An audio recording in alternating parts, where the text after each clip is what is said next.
동네 호프집도 줄폐업이라 술값부터 줄였다. 사실 골목 상권에 가보면 충격적인 일이 한두 가지가 아닙니다. 옛날에는요, 골목 상권 안에도 맛집이 있었어요. 그런데 그 맛집들도 하나, 둘, 셋 없어지더니 이제는요, 호프집조차도 줄줄이 폐업하고 있습니다. 그만큼 현장 경제가 진짜 어렵다는 거예요. 옷가게가 망하고 식품 가게가 망하고 뭐 도소매 가격이 망하고 어느 정도 이해는 돼요. 온라인으로 다 사고 파니까 요즘은.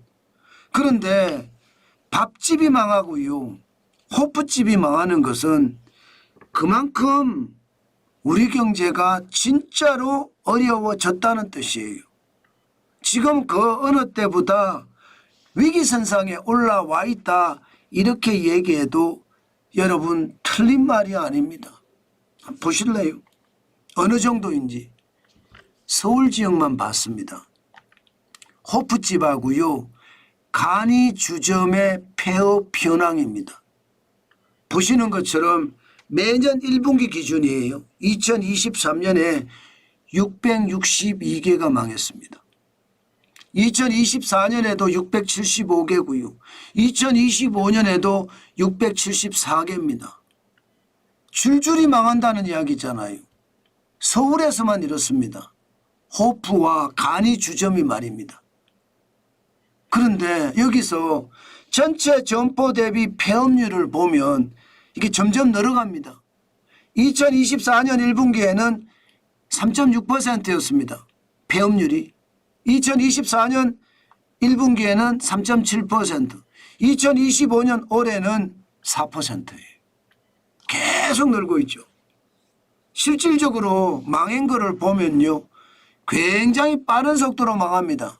어느 정도로 망하느냐, 2023년에 1분기 기준입니다. 호프와 간이 주점은 서울에만 18,207개였습니다. 그런데 이게 2025년에는 16,690개예요. 2년 사이에 1,517개가 사라졌습니다. 그만큼 말입니다. 지금 호프집이 굉장히 빠른 속도로 망한다는 뜻이에요. 게다가 창업도 안 해요. 창업은 여러분 충격적으로 줄어듭니다. 2023년 1분기엔 743개 창업했거든요. 그런데 2024년에는 422개로 줄어들더니요, 올해 1분기에는 285개예요. 2년 사이에 무려 말입니다. 61.9%가 줄어들었어요. 460곳이 줄어들었어요. 이 정도면 가히 충격적이라 이야기할 수 있죠. 폐업은 계속 고공행진을 하고 있고 창업은 확실하게 줄고, 그러니까 호프집 자체가 진짜로 많이 망한다는 이야기잖아요. 그만큼 말입니다. 심각하다. 그렇게 생각합니다. 아마 여러분들도 느껴지실 거예요. 골목 상권에 나가 보시면 실제로 말입니다. 호프집이나 뭐 투다리 같은 주점들 굉장히 많이 없어졌다는 거 확실하게 느낄 겁니다. 제가 있는 송파구거든요. 서울의 송파구입니다. 저도 그 기운을 느끼고 있으니까요. 옛날에 있던 투다리도 없어지고 옛날에 있던 호프집도 없어지고 새롭게 말입니다. 뭐 치킨앤 호프가 새롭게 생긴 곳은 있지만 과거에 있던 곳이 줄줄이 없어지는 거예요. 그러니까 10년 일을 접어야 되고 20년 일을 접어야 되고 심지어 30년 일을 접어야 되는 그런 사태가 벌어진다는 겁니다. 그런데 호프집이나 간이 주점만 줄어드느냐? 아니에요.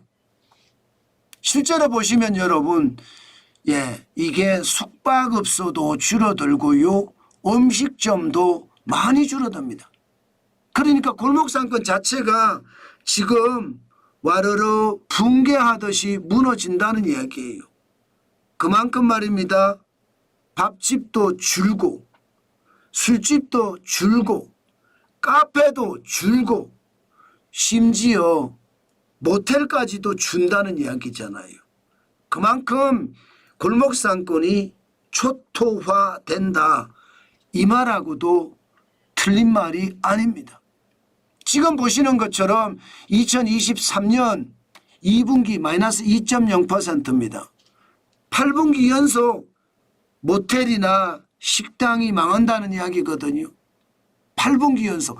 8분기면 여러분 2년입니다. 2년.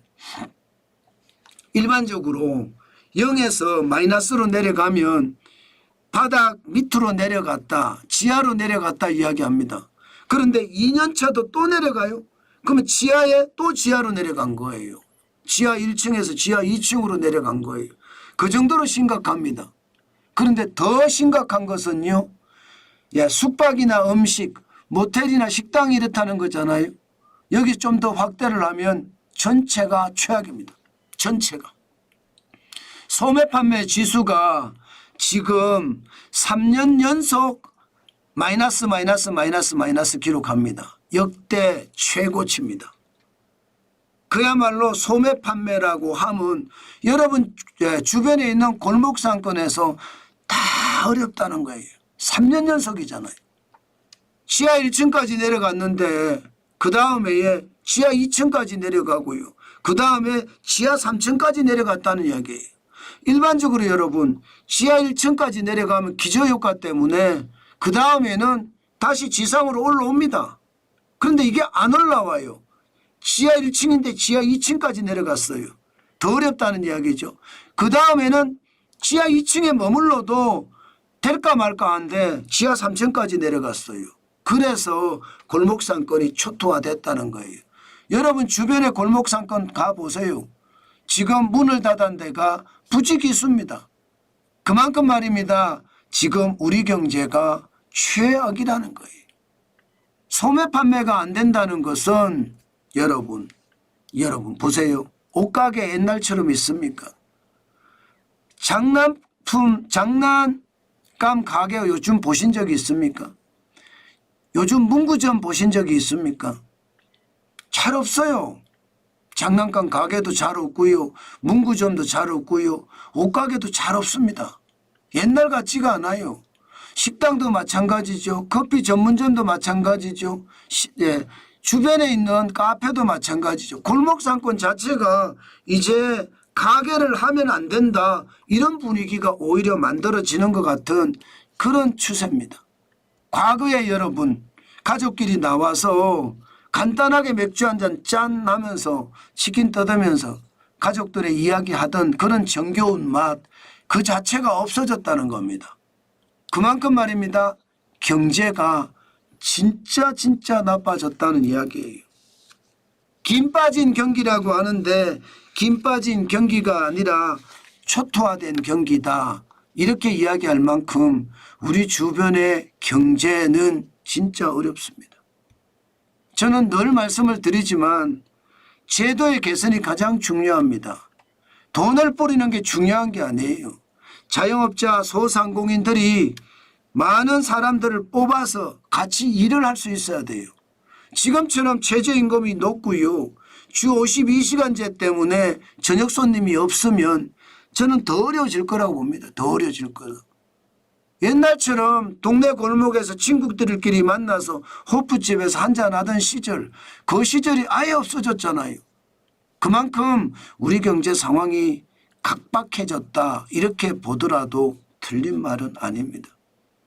제가 유튜브를 5년 동안 하면서요. 저도 느끼는 게 경제가 진짜 좋아진 적이 없어요. 그나마 수출 중심으로 좀 좋아졌었는데 이제 그것도 기대하지 못할 정도가 돼가니 진짜 우리 경제는 앞으로 어떻게 해야 될까 두려움이 좀 더 커지는 것 같습니다.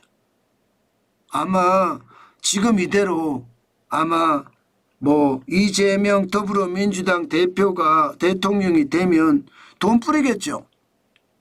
그래서 일시적으로 경제는 좋아질 겁니다. 그렇지만 장기적으로 좋아지겠느냐? 장기적으로 좋아지려고 그러면요, 사회 불안이 없어져야 돼요. 지금 사회 불안이 정신적 내전 상태라고 이야기하잖아요. 그 정도로 불안이 심합니다. 이런 불안 가운데서 결국 말입니다, 나라는 두 쪽이 나고 소비는 소비대로 안 하고 경제는 개박살 나고, 이게 현재 분위기입니다. 그만큼 여러분 상황이 어렵다, 저는 그렇게 보고 있습니다.